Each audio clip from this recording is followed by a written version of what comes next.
आप लोगों को सबसे बड़ी लूट कांड का आप लोगों को उद्भेदन किया, पूरा मामला क्या और कैसे आप लोगों ने इसका पूरा उद्भेदन किया? ये 9 तारीख को दरभंगा में बड़ी बाजार में एक ज्वेलर के यहाँ बड़ी लूट की घटना हुई थी।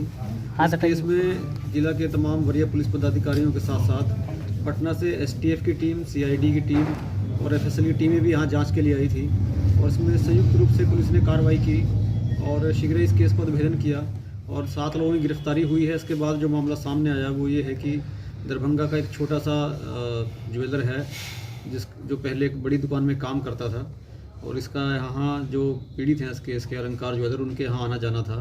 1 साल पहले इसने अपनी दुकान खोल ली छोटी सी और उसके बाद ये आना जाना और बढ़ गया और इसकी नज़र उस बड़ी दुकान पे थी। इसने अपने साथियों के साथ मिलके इस पूरे लूट की घटना को इसने प्लान किया। जयनगर से कुछ अपराधी को अपने यहाँ बुला के बगल में कमरे में किराए पे रखवाया। इसके बाद जब इनकी योजना कामयाब नहीं हुई, इसके बाद इन्होंने अपने पड़ोस के ही एक अन्य लड़के की मदद से हाजीपुर के एक बड़े गैंग हैं जो इस तरह की घटनाओं को अंजाम देने में शातिर है, उस गैंग को यहाँ आमंत्रित किया और पिछले 1 महीना से उस गैंग के लोग यहाँ आए, कई बार रेकी की और 9 तारीख को उन्होंने इस घटना को अंजाम दिया। उद्भेदन में हम लोगों को काफ़ी हद तक जो हमारे स्थानीय गुप्तचर हैं, सीसीटीवी कैमरा पूरे ज़िला में और ज़िला के बाहर भी जो लगे हुए हैं उनकी फुटेज से और टेक्निकल इन्वेस्टिगेशन के दूसरे तरीक़ों से मदद मिली और हम लोगों ने 3 दिन के अंदर इस केस का उद्भेदन किया। इस केस में 7 लोग अभी गिरफ्तार हुए हैं। दूसरे ज़िला के कुछ अपराधी हैं, वहाँ पर छापामारी के लिए टीमें गई हुई हैं। कल रात में गैंग के सरगना के घर पे छापामारी हुई थी हाजीपुर में, लेकिन पीछे उसका घर दूसरे घरों से कनेक्ट होने के चलते पीछे के रास्ते से वो भागने में कामयाब रहा।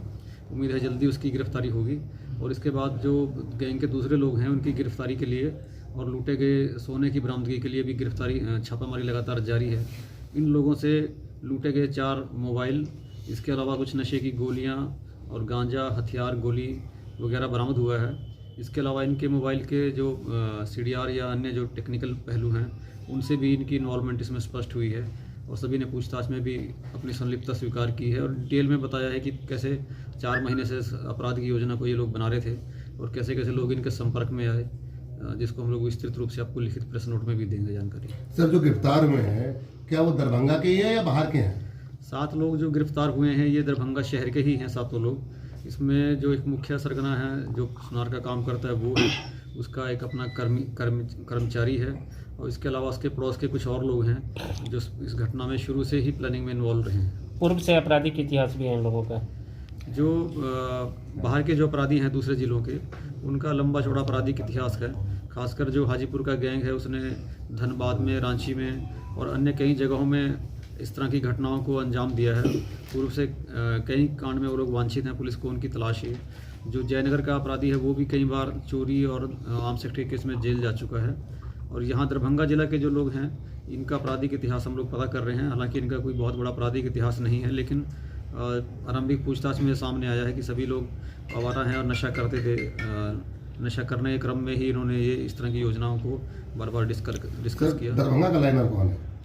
दरभंगा में यहाँ पर एक लाइनर हैं जो सुनार का काम करते हैं, उन्होंने मुख्य रूप से लाइनर की भूमिका निभाई। सर, लूट का आकलन हो पाया? सर, लूट का आकलन कितने का अभी मतलब? वो तो FIR में जो दर्ज कराया गया है 11 किलो के करीब सोना है और कुछ कैश है और इसके बाद में क्योंकि ये लोग योजना बनाने में थे, जो अपराधी बाहर से आए उनको ठहरने का, खाने का इंतजाम इन्होंने कराया, पूरे शहर की दुकान की रेकी कराई, लेकिन जो लूटने के बाद जो अपराधी सामान ले गए उसमें इनको अभी तक हिस्सा नहीं मिला है। सर, ये बताइए कि सोना कितना रिकवरी हुआ? सोना अभी तक रिकवरी नहीं हुआ, उसके लिए टीमें लगी हुई हैं और उम्मीद है जो लोग यहाँ घटना करके दूसरे जिला में भागे हैं उनकी गिरफ्तारी के साथ जल्दी ही सोना की भी रिकवरी होगी। सोना क्या नेपाल चला गया सोना की बिहार में ही है? देखिए, अभी तो हम लोग बहुत स्पष्ट रूप से नहीं कह सकते हैं, लेकिन जो अपराधी इस घटना को अंजाम दिए हैं उनमें से अभी किसी के भी नेपाल भागने की सूचना नहीं है या कहीं बाहर जाने की सूचना नहीं है, इसलिए हम लोगों को उम्मीद है कि अभी सब कुछ आसपास के जिला तक ही सीमित है। सर, हाजीपुर में इससे पहले जो लूटपाट हुई थी उसमें बताया गया था कि इस तरह की घटना दरभंगा में नहीं हो सकती है, तो क्या लगता है कि वही? नहीं, ये दूसरा गैंग है, उस गैंग के बारे में भी हम लोगों ने छानबीन की है, लेकिन ये एक डिफरेंट गैंग है। जिस तरह से अपराधी सब लोग अपराध को अंजाम दिया और आप बता रहे हैं कि लोकल इनका अपराध में संलिप्तता पहले से नहीं रही है, तो जिस तरह से इन्होंने घटना को अंजाम दिया, सीसीटीवी फुटेज में लग रहा है फिल्मी अंदाज में इन्होंने किया, तो कितने तो पूरे साथी लग रहा है कि पूरे एकदम ट्रेंड है, बाकायदा ठीक है लाइनर ने काम किया, नहीं, जिस तरह से घटना को लोगों ने अंजाम दिया, ये जो गैंग इसमें इन्वॉल्व है, जिसका सरगना का नाम मैंने बताया है, और जो हाजीपुर का गैंग है, ये काफ़ी प्रोफेशनल गैंग है। इसने इस तरह की कई बड़ी घटनाओं को पहले भी अंजाम दे चुका है। तो लूट की घटना को इन्होंने दिन दहाड़े क्यों करना चाहा? ऐसी पूछताछ में कोई बात रात में भी कर सकते थे, शाम में भी कर सकते थे। इनका तो जो पहले का इतिहास है इस गैंग का, वो इस तरह से ही इसी शैली में ये लोग अपराध करते हैं, दिन दहाड़े। क्या सर दारू भट्टी चौक पर जो नहीं, अभी तक उसका कोई लिंक ऐसे नहीं मिला है। हालांकि एक तथ्य ये जरूर है कि जो मास्टरमाइंड है, जो सुनार का काम करता है, वो उस घटना के समय पर जो बाकरगंज में अन्नपूर्णा ज्वेलर्स है, उनके यहाँ वो कामगार के रूप में काम करते थे, जो एकदम विक्टिम के ठीक सामने की दुकान है। उस बिंदु पे भी हम लोग जांच पड़ताल कर रहे हैं। सर यहाँ पर इतनी दवाइयाँ रखे हुए हैं, किस काम के लिए? दवाई अपने नशे के लिए या दूसरे की काम? ये अभी तक जो जानकारी हम लोगों की आई है, ये सब शाम के टाइम पे अपने मोहल्ला के आसपास जो अबेंडेंट जगह है, तालाब है, उसके किनारे बैठकर ये लोग गांजा और नशा की गोली का सेवन करते हैं। हो गया। Thank you. चलिए।